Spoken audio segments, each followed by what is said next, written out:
Hey guys, today we are going to talk about just making a basic PowerPoint presentation. What you see on the screen is what pops up when you click on the PowerPoint icon, which is kind of this orangish color and it has a big P on it. Now, when you get to this screen, you can either choose to have a blank presentation or you can pick one of the various presentation formats that you like. And you can always change it later if you don't like what you've already picked. So for now, I kind of like this celestial one, so I'll double click on it and it'll automatically create this for me. So here it says click to add title, and all of my subsequent slides are going to have this type of formatting on it. So if I want my title to be my presentation, all I had to do was click in that area and type, and then I can add a subtitle. So I might put by Carrie Newman down here.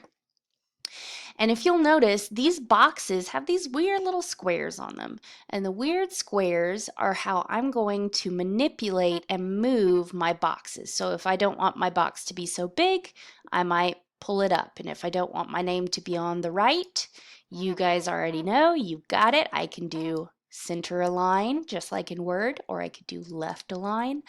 I could also make my box smaller and move it around if I want to. If I mouse over this little circle up here, I could turn my name upside down. There's all kinds of stuff that I could do here. Okay, if I wanted to put in a new box, I can totally do that. All I have to do is go up here to this text box, click it, and then when I see the A on my cursor, I know that I'm ready to draw a new text box. I can make it as big as I want, as small as I want. If I decide that I don't want it anymore, all I have to do is right click on it and then I will cut it. Okay, and you can do that on any of the slides that you want. Now, say that I need to make another slide, which you obviously will. You cannot turn in a one slide presentation. All you have to do is click over here if it's not already highlighted with the red around it, and I can either press enter to create a new page, or I could press this new slide button. It'll give me the same thing. Okay, so I'll need to add a title, so you may be talking about James Henry. Okay, and then your text can be down here, and you see you have a couple of different options. You can insert a table, a graph, a media, a movie. You can insert a file from your computer or a picture, and we're going to get to that in a different lesson. So today I just want you to practice being able to create a text box and write in it, add text. Again, don't be afraid to use your bullet points. This is a PowerPoint presentation. No one wants to read 5 paragraphs of information. So you might do bullet points, and a lot of these templates already come with bullet points in it. So you can see I didn't have to press anything. It automatically came with one. I press return, there's my next bullet point. I press return, there's another bullet point. I press return and I don't want a bullet point anymore. Well, think back to your previous lesson. You could either press delete and take it away, or you could press this bullet point button again, and guess what? That bullet point is gone. So I could do that. I could put numbers if I would like to. I don't have to have it aligned on the left. I could have everything aligned to the center. I could have everything aligned to the right. It does not matter to me.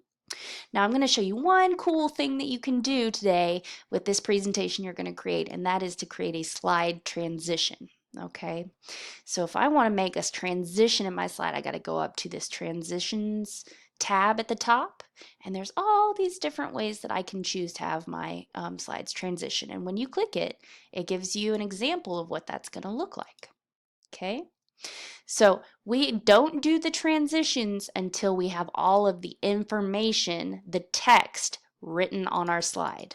Okay, you can also choose to have a sound on it if you want, and it'll play that for you. And if you are lazy and you just want to have every slide have that same transition, you can click apply to all. Okay, don't forget when you save it, you're going to click on this floppy disk, go to your student number, and save it with the directions. Make sure you change the name before you save it, guys. Last thing I want to show you is that if you have picked this design and you decide halfway through your presentation that you don't like it, you can always go to the Design tab and pick a different design. Say you want it to look like this. Bam! I don't have to worry about anything being difficult. Just choose whatever you like. You can always go back and format it later. But remember, the most important part about a PowerPoint presentation is the content, whatever you're writing that people are going to read. So please keep that in mind. Try to play with the design and the transitions at the very end. And if you have any questions, please ask your teacher.